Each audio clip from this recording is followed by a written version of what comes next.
Ladies and Gentleboys, I've been talking a lot about helping new players understand Honkai Star Rail beyond the beginner level, and what better way to do that than to give you guys the top 10 best characters that you could have on any of your accounts. These characters hold the most beneficial value to your roster as of pre-version 3.0. And probably after that too. If something changes, just ask me in the comments after you hit that subscribe button. In today's video, I'll give everyone a brief but strong understanding as to why these characters exist where they do in the current meta and how that value holds promise in the future. Before we get started, this is my top 10 backed by game knowledge, a fork ton of testing, analytics, and like 3% bias. If you have some contesting characters in your own top 10, then let me know in the comments. Otherwise, I'm kicking this video off with a bang. Ooh, is that a sponsor? Get ready for the next battle. Experience a brand new RPG with a redefining tactical experience like no other. Ash Echoes is here to redefine mobile gaming, or take up more space on your phone. Thank you to Ash Echoes for sponsoring today's video. Engage in thrilling, real-time battles, mastering the art of unique elemental reactions. Okay, my boy's almost gone. Then we do this, and we pop ult. Yeah. Build your dream team and decimate the battlefield. So I've been working on building some of my characters, but I think what I want to do is bring them up to S1, and then I want to do pools. Uh-oh, we got the red. We got the red. This has got to be baby girl. Oh, I got her. Let's go, bro. I got baby girl. See, this is what I'm talking about, man. Every game gives me luck when I need. Explore the depths of Echoing Nexus, a challenging roguelike experience that will test your skills to the ultimate limit. All right, so I dropped my skill there, and then Samurai Girl should be able to clean. What? Did I just died. Download today using my link below and claim 200 free pools on release. Plus, they're hot. Ash Echoes is available now on iOS, Android, and PC. Hey guys, it's Destiny, and EO paid me exactly $1 to do this segment of this video, so I took him up on his offer, and we have two notable mentions for today's video, which is Pela and Himiko. Starting off with Pela, she is a 4-star Ice and Hoodie character who's able to reduce all enemy defenses with her ultimate, which allows her to be a very valuable character to build, especially for those that may not have too many premium supports on their account. And even in the case if you do have numerous premium supports, you still can use Pela alongside other supportive characters to improve your damage dealer's damage output. Pela being able to reduce enemy defenses allows her to be a very flexible character for teams, and she can also use her basic attack very frequently, which allows you to regenerate skill points for your other characters to take advantage of for your team. Overall, Pela is a very great option to consider investing into just due to the flexibility that she provides, her being able to generate skill points for the team, and so on. Now, when it comes to Himiko, she's a Fire Erudition character who is also a standard 5-star. Himiko has progressively gotten better over time because of new synergies she could be paired up with, and she is a very nice option for Pure Fiction as well as Memory of Chaos, depending on what enemy she is fighting. Himiko can be used on a super break oriented team as well as follow-up centric teams, which allows her to have nice team options as to who you are pairing her up with, and for those especially that are once again struggling with modes like Pure Fiction, and if you are facing favorable matchups in Memory of Chaos, Himiko will be able to get the job nicely done and be able to allow you to get those Stellar Jade rewards you're definitely going after. Overall, I would say Himiko is a great standard 5-star character and definitely worth considering investing into.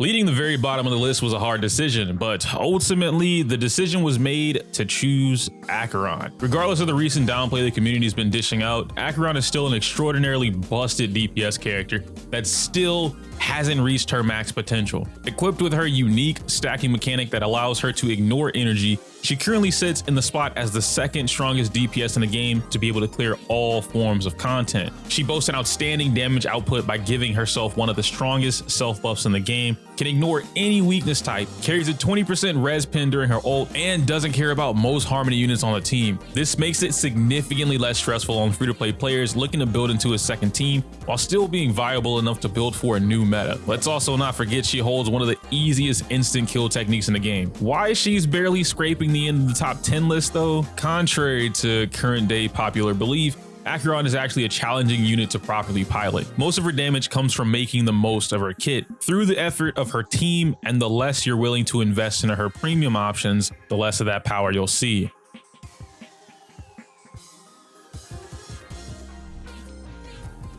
Following the Emanator of Nihility, we have our latest limited air edition break DPS, Rappa, the rap god that she can't really rap. Now I know what you're thinking. Why Rappa and not Firefly? As of right now, Rappa successfully clears every form of content in the game with relative ease and without premium assistance. No, that doesn't mean her signature light cone, although it helps. Rappa takes all the strengths of native weakness break efficiency, giving herself super break bonuses and colorless breaking against multiple enemies without any of the downsides. With any of her preferred light cones, she ramps up online quicker than most and continues to dish out both forms of break damage against multiple enemies. She even increases the break damage received by enemies just for existing, making her an excellent pair with any other break-centric DPS. She is the most versatile super break unit in the game right now, allowing players to fully utilize her raw strength immediately without needing premium harmony supports like Ron May or Robin. She's the perfect character to introduce any player into learning the ins and outs of super break comps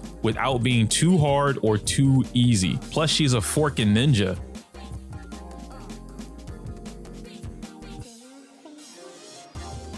Running off the zoomies as our 8th best unit for free-to-play players is none other than Fei Xiao, an outstanding single target DPS character that deals consistent follow-up damage every turn thanks to her incredible speed. She shares a similar stacking mechanic like Acheron that allows her to be as strong as you can pilot her team. Unlike Acheron, Fei Xiao actually has 2 different types of attacks that can be performed for different functions. These are dependent on whether or not the enemy is already broken. When it comes to ease of use, Fei Xiao is easier to pilot than Acheron teams, that much is safe to say. But this is mostly due to her entire team working in tandem with one another on almost all fronts. Being one of the few characters who is almost instantly online the moment the battle starts gives her some insane team flexibility for both free-to-play and premium options. Coupled with the fact she gives herself a pair of strong buffs as well, she also has a talent that just works off the most basic mechanic in the game, attacking the enemy. Oh yes, you heard that right, folks. Fei Xiao's entire follow-up mechanic works by just punching your opponent in the face. It's honestly no wonder why she leads the strongest team in the game.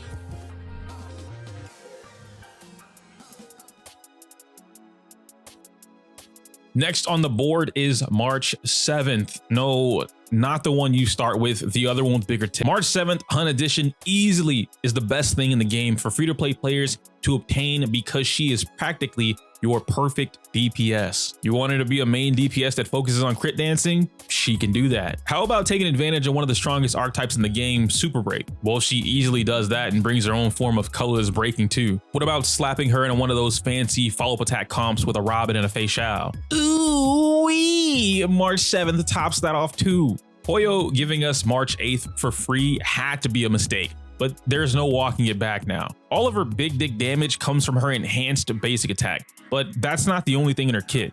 Thanks to her unique ability of marking an ally as her Shifu, March also fills the role of a sub DPS with red mage type buffs, speed increase, additional same type damage attacks, plus 100% toughness damage, and even a low cost ult. I guess her only downside to a free to play is that March only deals some ridiculous single target damage, but then again, that's what team building is for.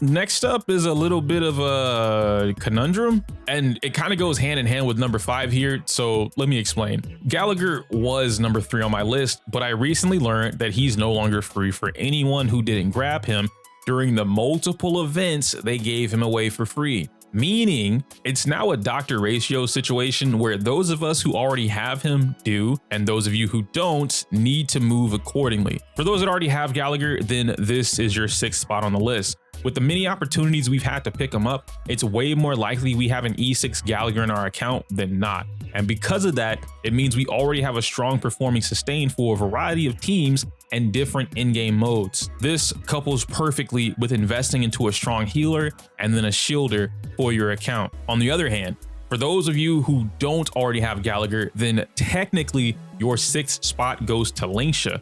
However, you are the one who ultimately has a choice between the two. Whereas Gallagher provides a solid burst of emergency healing, Lingsha provides a consistent form of autonomous healing, each of them giving more offensive options to the team as well, like Super Break for example, but Lingsha specifically offers even more than that, which is the ability to go full-on DPS with added follow-up attacks. You know, honestly, now that I said that out loud, it's kind of like she's the healing version of Aventurine. Speaking of which,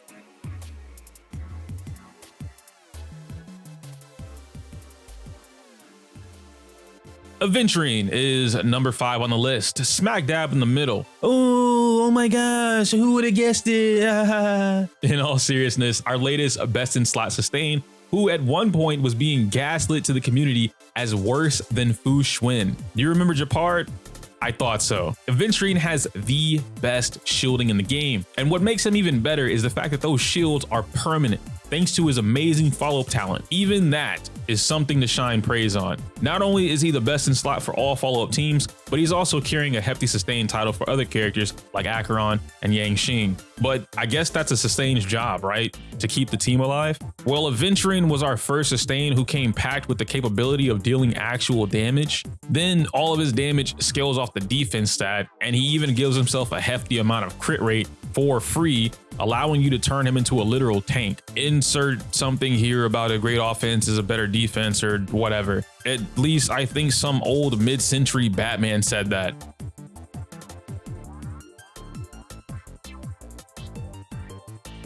Getting closer to the top now with my baby girl, Bronya. At number 4, and at one point number 1 on my previous list, Bronya serves any player as a brilliant Harmony unit to this day. With the ability to advance any ally forward by 100% with her skill, and being able to advance herself forward at any time with a basic attack, similar to the effect of Zila, she truly does help you become a master of AV manipulation. On top of that, she gives an absurd team-wide attack and crit damage boost by using her ult whenever she wants. So yeah, while just clicking skill is easy to understand, it doesn't make her a simple character by any means. With a multitude of flexible playstyles like slow or hyper Bronya, it truly allows you to build Bronya around any hyper carry unit that wants AV. The best part is that Bronya is on the standard banner, meaning you can have her as early as the start of the game or as late as now. Her Eidolons are also some of the cast's better examples of vertical investment, making both speed tuning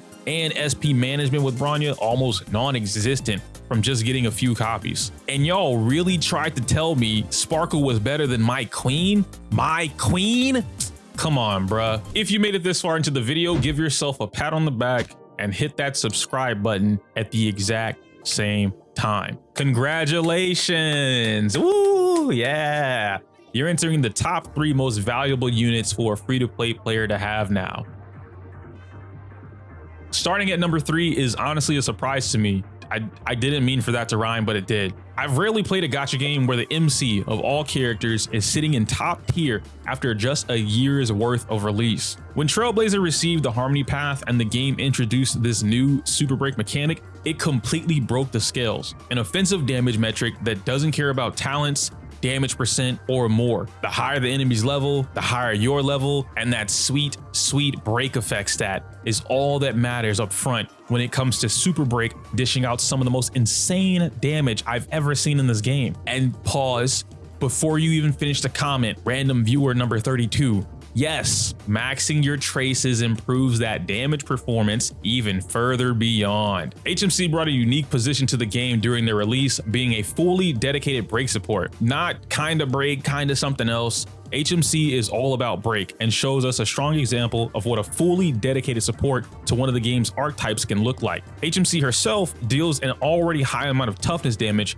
but just by existing on the team, she amplifies everyone else's break damage by a large percent. This ability of hers extends beyond just break-centric characters too, allowing a player to turn characters into what I call a hybrid build. And a hybrid build just means that you're taking something mixed with something else without having to sacrifice too much. Think of Himiko. With HMC on the team, you're able to fully build Himiko with crit values in mind. And thanks to HMC's team-wide buffs, Himiko's Super Break plus crit damage will be more than adequate enough to assist the team in blowing up the entire field. The only thing that would make HMC better is if they could magically use a light cone called Dance Dance Dance and then just advance everyone else forward.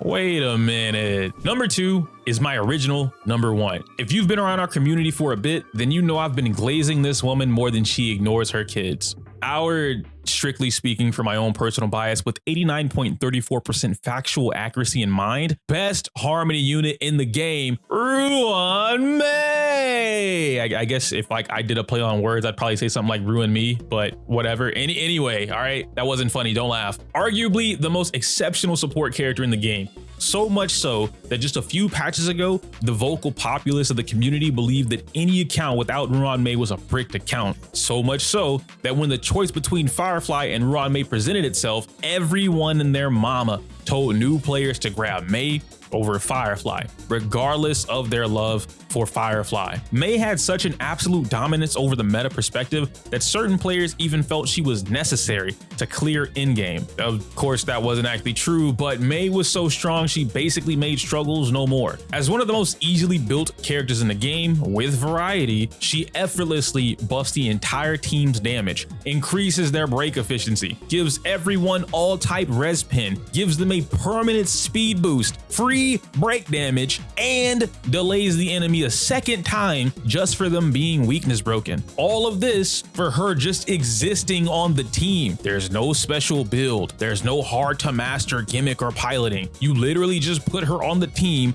and you're done. Mind you, all of that is without her busted signature light cone. She was, and technically still is, the most ridiculously equipped support character in the game until future units give otherwise. Ruan May carries dual DPS teams like nobody's business, acts as both a sustain and extremely busted harmony unit in hypercarry comps, and helps keep DOT teams relevant enough to talk about. There's at least 57 reasons why somebody should be glazing Ruan May, and that somebody is me.